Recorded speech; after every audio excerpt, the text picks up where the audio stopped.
जय हिंद मित्रांनो, मी प्रवीण तांगटे एका नवीन सेगमेंटमध्ये परत एकदा आपल्या सर्वांचं स्वागत करतो. मित्रांनो, मागच्या 3 ते 4 दिवसात झालेल्या एमपीएससी आणि इतर सरळ सेवेसाठी अत्यावश्यक असणाऱ्या चालू घडामोडीच्या घटनांविषयीची माहिती आपण आजच्या लेक्चरमध्ये घेतोय. मित्रांनो, व्हिडिओ सुरू करण्याच्या पूर्वी आपल्या सर्वांना एक सूचना आहे मित्रांनो, की माझ्या सर्व व्हिडिओजला यूट्यूबवर तुम्ही आपण शेअर करा, लाईक करा, माझ्या चॅनलला सबस्क्राईब करा आणि सर्वात इम्पॉर्टंट की जर माझ्या या सर्व व्हिडिओचे तुम्हाला PDF पाहिजे असतील तर माझं टेलिग्राम चॅनल आहे MPSC 0207 या चॅनलला आपण सर्वांनी जॉईन व्हा. माझ्या व्हिडिओचे सर्वच्या सर्व PDF तुम्हाला या टेलिग्राम चॅनलला मिळून जातील.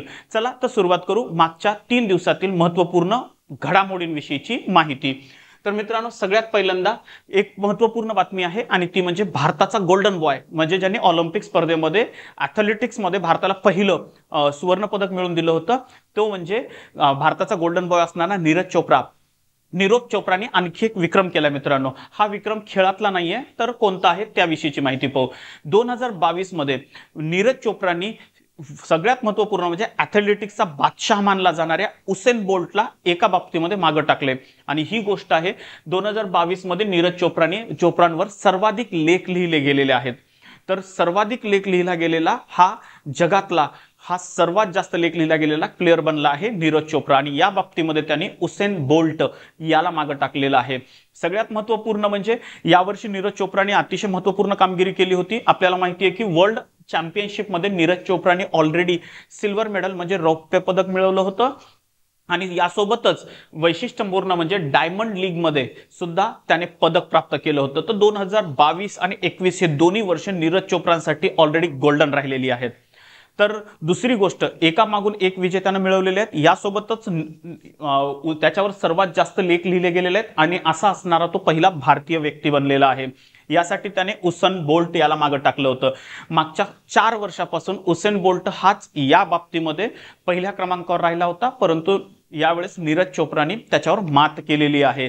नीरज चोप्रांच्या मध्ये दुसरी आणखी एक महत्त्वपूर्ण म्हणजे की यावेळी म्हणजे 2022 मध्ये सर्वात जास्त लेख हे नीरज चोप्रावर लिहिले गेलेले आहेत आणि टोटल नीरज चोप्रावर 812 लेख लिहिलेले गेलेले आहेत आंतरराष्ट्रीय वेगवेगळ्या वर्तमानपत्रांमध्ये.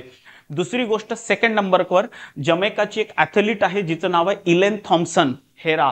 तर ही सेकंड क्रमांकावर आहे. हिच्यावर 751 लेख हे लिहिले गेलेले आहेत आणि या यादीमध्ये तिसऱ्या क्रमांकावर आढळून येते ती म्हणजे शेली अँड फ्रेझर आणि यांच्यावर 698 लेख हे लिहिले गेलेले आहेत. तर लक्षात असू द्या, सर्वात जास्त लेख लिहिला गेलेल्या खेळाडूमध्ये नीरज चोप्रा हा जगात प्रथम क्रमांकावर आलेला आहे. भारतासाठी ही एक अभिमानाची बाब आहे. पुढे बघू, हे आहेत आपले नीरज चोप्रा, गोल्डन बॉय असणारे नीरज चोप्रा. दुसरी गोष्ट लक्षात ठेवा, अणुकेंद्र.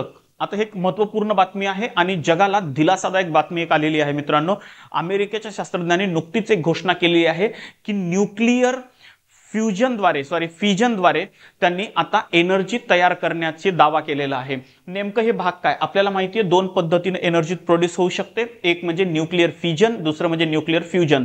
न्यूक्लिअर फिजन या प्रॉब्लेमला किंवा हे जे न्यूक्लिअर फ्युजन आहे याला आपण म्हणतो, फ्यूज होणे म्हणजे एकत्र येणे, त्याला केंद्रकीय सम्मिलन म्हणतात आणि केंद्रकीय सम्मिलन याद्वारे ऊर्जा तयार करण्यामध्ये एक आपल्याला माहिती आहे की सूर्यावर या पद्धतीने ऊर्जा तयार होते. तर केंद्रकीय सम्मिलनाद्वारे सध्या पृथ्वीवर ऊर्जा तयार करण्याचे प्रयत्न चालू आहेत आणि असं झालं तर खूप कमी आपण फ्युएलमधून म्हणजे इंधनाद्वारे ऊर्जा तयार करू शकतो. आणि जर मग ऊर्जेचं जे संकट ज्याला आपण एनर्जी क्रायसिस म्हणतो, तर हे एनर्जी क्रायसिस लवकरात लवकर दूर होण्याची शक्यता आहे जर असं घडलं तर. आता सध्या आपण जी मोस्टली एनर्जी बनवत असतो मित्रांनो, तो न्यूक्लिअर फिजनद्वारे बनवतो. याला केंद्रकीय विखंडन म्हणतात, म्हणजे केंद्रक फुटणे. पण आपण आता अमेरिका जे काही दावा करतात अमेरिकन सायंटिस्ट, त्यांचं म्हणणं आहे की आम्ही केंद्रकीय सम्मिलन म्हणजे केंद्रकांना एकत्र आणून ऊर्जा तयार करण्याचा प्रयोग जो आहे तो यशस्वी केला आहे. नेमकं आपण सांगू की जसं सूर्याच्या गर्भामध्ये याच पद्धतीद्वारे ऊर्जा होते आणि यासाठी खूप कमी इंधनामधून आपण काय करू शकतो, एनर्जी ही तयार करू शकतो. मोस्टली यासाठी हायड्रोजनच्या समस्थानिकांचा, मग त्यामध्ये ट्रिटियम असेल किंवा ड्यूटेरियम असेल, यांचा सर्वात जास्त वापर हा केला जातो. कमीत कमी इंधनामध्ये आपण जास्तीत जास्त ऊर्जा तयार करू शकतो. तर यावर मागच्या कित्येक दशकापासून तर यावर प्रयोग चालू होते, पण सध्या याच्यामध्ये यश मिळाल्याची बातमी ही अमेरिकेतनं आलेली आहे आणि म्हणूनच ही घटना भारताच्या भविष्यासाठी सोबतच जगाच्या भविष्यासाठी अतिशय महत्त्वपूर्ण ठरणार आहे। यामध्ये दोन फायदे होतील की कुठलंही प्रदूषण होणार नाही आणि कमीत कमी आपण फ्युएलद्वारे जास्तीत जास्त एनर्जी काय करू शकतो, तयार करू शकतो। तो अतिशय इम्पॉर्टंट महत्त्वाची बातमी आहे। ही बात कोणत्या शास्त्रज्ञांनी पूर्ण केली आहे? अमेरिकन सायंटिस्ट आहेत आणि सर्वात महत्त्वपूर्ण हे जे अमेरिकन सायंटिस्ट आपण म्हणतोय, हा प्रयोग हा जगभरामध्ये या बाबतीची चर्चा झाली होती। अमेरिकेमध्ये अमेरिकेच्या कॅलिफोर्निया स्टेटमध्ये असणाऱ्या लॉरेन्स लिव्हरमूल नॅशनल लॅबोरेटरी, ज्याला राष्ट्रीय प्रयोगशाळा म्हणतात, तर यामधल्या शास्त्रज्ञांना या बाबतीमध्ये यश मिळालेलं आहे। तर पृथ्वीच्या भविष्यासाठी ही अतिशय दिलासादायक बातमी राहणार आहे, पण त्यासाठी आणखी थोडासा वेळ लागणारच आहे। नेक्स्ट बातमी आपण घेऊ। भारत आणि नेपाळ या दोन देशांच्या संयुक्त प्रशिक्षण सरावाला नुकतीच सुरुवात झाली आहे। लक्षात असू द्या, भारत आणि नेपाळची आर्मी दरवर्षी एक लष्करी सराव करते। या लष्करी सरावाला सूर्यकिरण या नावाने ओळखलं जातं। ही यावर्षी जी दोन देशाच्या लष्कराच्या दरम्यान जे काही प्रशिक्षण सराव चालू होता, हा टोटल 16वा प्रशिक्षण सराव आहे। ही त्याची 16वी आवृत्ती आहे आणि हा सराव सध्या आर्मीच्या नेपाळ आर्मी बॅटल स्कूल सालझंडी या ठिकाणी हा सराव सुरू झालेला आहे भारत आणि नेपाळच्या दरम्यान। तर दरवर्षी थोडं एक्सचेंज होतं। यावर्षी जर हा लष्करी सराव भारतामध्ये झाला तर पुढच्या वर्षी तो नेपाळमध्ये होतो, त्याच्या पुढच्या वर्षी मग तो भारतामध्ये होतो। तर या पद्धतीनं हा सूर्यकिरण लष्करी सराव हा सुरू झालेला आहे। बऱ्याचदा एक्झाम मध्ये तुम्हाला लष्करी सरावावर प्रश्न विचारतात की सूर्यकिरण हा लष्करी सराव हा कोणत्या दोन देशांच्या दरम्यान होत असतो, किंवा भारत सूर्यकिरण लष्करी सराव कोणत्या देशाच्या लष्करासोबत करत असतो, तर उत्तर असेल नेपाळ सोबत। सूर्यकिरण विषयी आपण सांगितलं की भारत आणि नेपाळ मधील हा द्विपक्षीय संयुक्त लष्करी सराव आहे आणि यामध्ये इंडियन आर्मी आणि नेपाळची आर्मी ही दोन्ही पार्टिसिपेट करत असते। यावर्षी जो लष्करी सराव आहे तो 3 गोष्टीसाठी महत्त्वपूर्ण ठरणार आहे। दहशतवाद विरोधी प्रशिक्षण आर्मीला देण्यासाठी हा लष्करी सराव असेल, प्लस यासोबतच आपत्ती व्यवस्थापन अंतर्गत जे काही मानवतावादी सहाय्य एकमेकांना प्रदान करण्याच्या संदर्भात पण इथली आर्मी हा लष्करी सराव करणार आहे। आणि सर्वात महत्त्वपूर्ण म्हणजे दोन देशाच्या दरम्यान आंतर कार्यक्षमता निर्माण करण्यासाठी सुद्धा यावेळेसचा लष्करी सराव कार्य करणार आहे। ठीक आहे, तर लक्षात असू द्या मित्रांनो, सूर्यकिरण विषयीची माहिती होती। मागच्या वर्षी हा लष्करी सराव कुठे झाला होता, तर मागच्या वर्षी हा लष्करी सराव उत्तराखंडमध्ये पिथौरागड या ठिकाणी हा लष्करी सराव झाला होता। आता याच्या पुढच्या वर्षी तो कुठं होणार आहे? 14वी आवृत्ती कुठं झाली होती? नेपाळमध्ये सालझंडी इथंच झाली होती। यावर्षी पण ही इथंच होत आहे। नेक्स्ट बातमीकडे वळू।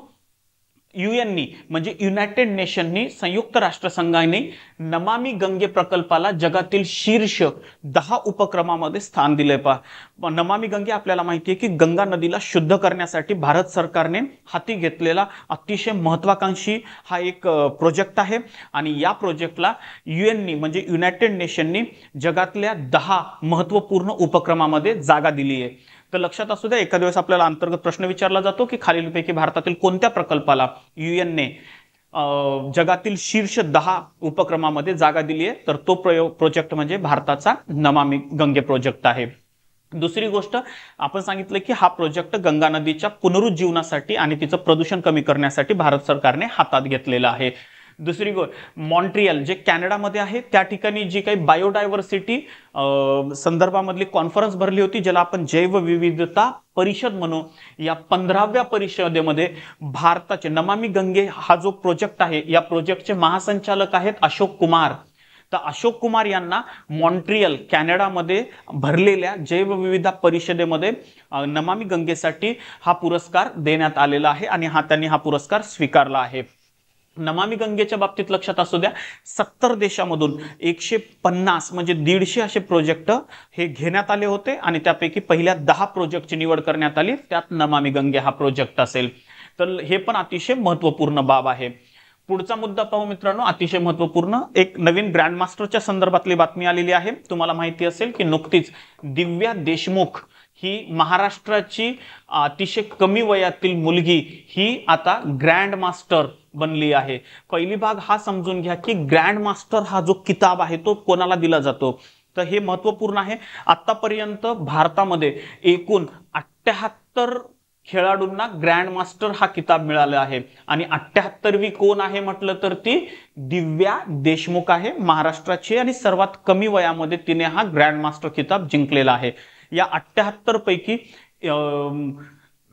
दिव्या देशमुख ही सर्वात कमी वयाची आहे. दुसरी महत्वपूर्ण बाब लक्षात असू द्या, ग्रँड मास्टर किताब हा कोणत्या खेळाशी संबंधित आहे म्हटलं तर नावातच कळतं, ग्रँड मास्टर हा किताब जो आहे तो महत्वपूर्ण आहे बुद्धिबळाशी. तर बुद्धिबळाशी संबंधित असणारा हा ग्रँड मास्टर किताब आहे.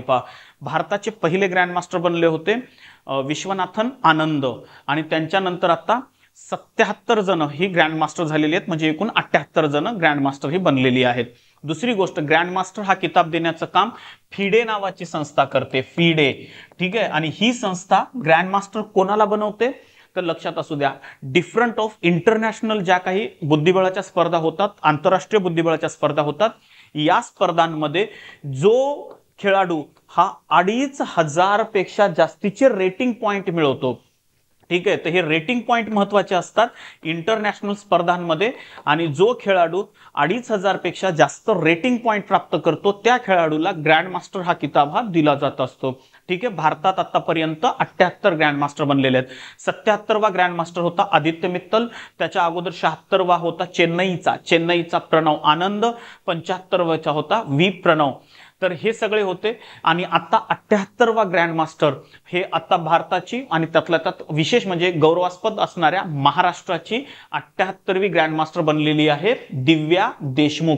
ही आहे दिव्या देशमुख, पहा अतिशय महत्वाचं आहे. नेक्स्ट बघू आपण पुढची बातमी. टोकियो हे एक नवीन शहर चर्चेत आलेलं आहे. विशेष गोष्ट आहे की 2025 नंतर टोकियोमध्ये जेवढी काही मोठी घरं बांधली जातील या प्रत्येक घराला सोलार पॅनल म्हणजे सौर ऊर्जेवरून तयार करण्यात येणारी जी काही पॅनल्स आहेत तर ती पॅनल्स अनिवार्य करण्यात आली आहे. म्हणजे जर तुम्हाला घर बांधायचं असेल तर तुम्हाला तिथं सोलार पॅनल घेणं आवश्यक करण्यात आलेलं आहे. आणि असं करणारं टोकियो हे जगातलं पहिलं शहर बनलंय. म्हणजे घर बांधायचं असेल तर तुम्हाला सौर ऊर्जेवर चालणारी पॅनल ही वापरावीच लागतील. रिझन आहे की तुम्हाला माहिती आहे जपान हा कार्बनचं उत्सर्जन करणारा म्हणजे सर्वात जास्त कार्बन इमिशन करणारा 5वा जगातला देश आहे. यामध्ये भारताचा क्रमांक हा 3रा लागतो, जपान हा 5वा आहे. आणि आपल्याला माहिती आहे की सर्व देश सध्या कार्बन इमिशन करण्यावर कमतरता म्हणजे कार्बन इमिशन म्हणजे कार्बनचं उत्सर्जन करण्यावर कंट्रोल आणण्याचा प्रयत्न करतायत आणि सर्वच्या सर्व नवीकरणक्षम ऊर्जा स्त्रोताकडे वळत आहेत. सौर ऊर्जा ही एक रिन्युएबल म्हणजे नवीकरण ऊर्जा स्त्रोत आहे. परिणामतः जपानने जर कार्बन इमिशनला कमी करायचं असेल तर त्यासाठी सोलार एनर्जीकडे जाण्याचा प्रयत्न केलाय आणि त्यातलाच भाग म्हणजे जपानच्या टोकियो शहरामध्ये 2025 पासून जर तुम्हाला घर बांधायचं असेल तर त्यासाठी तुम्हाला सोलार पॅनल तुमच्या घरावर असणं अनिवार्य केलंय आणि असं करणारा टोकियो हे पहिलं शहर बनलेलं आहे. लक्षात असू द्या, अतिशय महत्त्वाची बातमी आहे. पुढचा पॉइंट पाहू मित्रांनो. कालच तुम्हाला माहिती असेल की प्रो कबड्डी लीगची 9वा हंगाम संपुष्टात आला. म्हणजे आतापर्यंत प्रो कबड्डी लीगचे 9 जे काही सीझन आहेत ते कंप्लीट झालेले आहेत. कालच प्रो कबड्डीचा 9वा सीझन कंप्लीट झाला आणि या प्रो कबड्डीच्या 9व्या सीझनची विजेता टीम बनली आहे जयपूर पिंक पॅन्थर.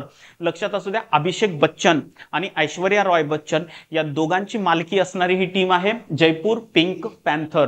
तर ही प्रो कबड्डीच्या 9व्या सीझनची विजेती टीम झालेली आहे. प्रो कबड्डीच्या 9व्या सीझनचा उपविजेता आहे आपली महाराष्ट्राची पुणेरी पलटण. तर पुणेरी पलटण ही उपविजेत्यावर आलेली आहे. थोडक्यात 2 पॉइंटने पुणेरी पलटण हा सामना अंतिम सामना गमावला. परिणामतः पुणेरी पलटणला उपविजेते पदावर समाधान मानावं लागलं आणि जयपूर पिंक पॅन्थरने 9वं सीझन प्रो कबड्डीचं जिंकलं आहे. यामध्ये टॉप रेडर म्हणजे सर्वाधिक जास्त रेड पॉइंट कोणी प्राप्त केलेत 9व्या सीझन मध्ये तर तो आहे अर्जुन देसवाल. ठीक आहे, तर जयपूर पिंक पॅन्थरचा हा खेळाडू आहे अर्जुन देसवाल आणि याने सर्वात जास्त रेडिंग मध्ये पॉइंट्स प्राप्त केलेत म्हणून त्याला टॉप रेडरचा किताब देण्यात आलेला आहे. तर टॉप डिफेंडरचा किताब हा अंकुश याला देण्यात आलेला आहे. तर अतिशय महत्त्वपूर्ण आणि इम्पॉर्टंट सर्वच्या सर्व पॉइंट होते आपल्या अभ्यासाच्या दृष्टीनं. तर मित्रांनो, मागच्या 2-3 दिवसातल्या ह्या महत्त्वपूर्ण घडामोडी आहेत. लवकरच मी आणखी पुढच्या 2 दिवसातल्या महत्त्वपूर्ण घडामोडीवर एक व्हिडिओ आणेल. हे सगळं करण्याच्या पूर्वी मित्रांनो, जाता जाता तुमच्यासाठी एक सिंपल प्रश्न देतोय. या प्रश्नाचं उत्तर मला कमेंटमध्ये द्या किंवा या प्रश्नाचं उत्तर मी तुम्हाला माझ्या टेलिग्राम चॅनल MPSC 0207 या टेलिग्राम चॅनलवर या प्रश्नाचं उत्तर देईल। तुमच्यासाठी प्रश्न आहे मित्रांनो की नुकतंच आपल्याला माहिती आहे की वडोदरा या ठिकाणी गतिशक्ती विद्यापीठाची स्थापना करण्यात आलेली आहे। अतिशय महत्त्वाचं आहे पहा, गतिशक्ती विद्यापीठ। आता लक्षात ठेवा, गतिशक्ती विद्यापीठ हे इंडियन रेल्वेच्या मार्फत हे स्थापन करण्यात आलं आहे आणि हे विद्यापीठ वडोदरा या ठिकाणी स्थापन करण्यात आलेलं आहे। ठीक आहे, तर गतिशक्ती विद्यापीठ हे इंडियन रेल्वे, भारतीय रेल्वेने स्थापन केलेलं आहे आणि या विद्यापीठ वडोदरा इथं स्थापन झालंय। तर माझा प्रश्न असा आहे की गतिशक्ती विद्यापीठ वडोदराचे कुलपती म्हणून कोणाची नियुक्ती करण्यात आली आहे? कुलपती म्हणून कोणाची नियुक्ती झालेली आहे? मला या प्रश्नाचं उत्तर माझ्या कमेंट्स मध्ये द्या। याचं उत्तर जे काही बरोबर असेल मी त्याला हार्ट देईलच, त्यावरून तुम्ही ते समजू शकता आणि याचं उत्तर MPSC 0207 या टेलिग्राम चॅनलवर तुम्हाला मिळेलच। मित्रांनो, लवकरच भेटू पुढच्या सेगमेंटमध्ये, इम्पॉर्टंट आहे, तोपर्यंत अभ्यास करा। भेटूया लवकरच। थँक्यू, जय हिंद।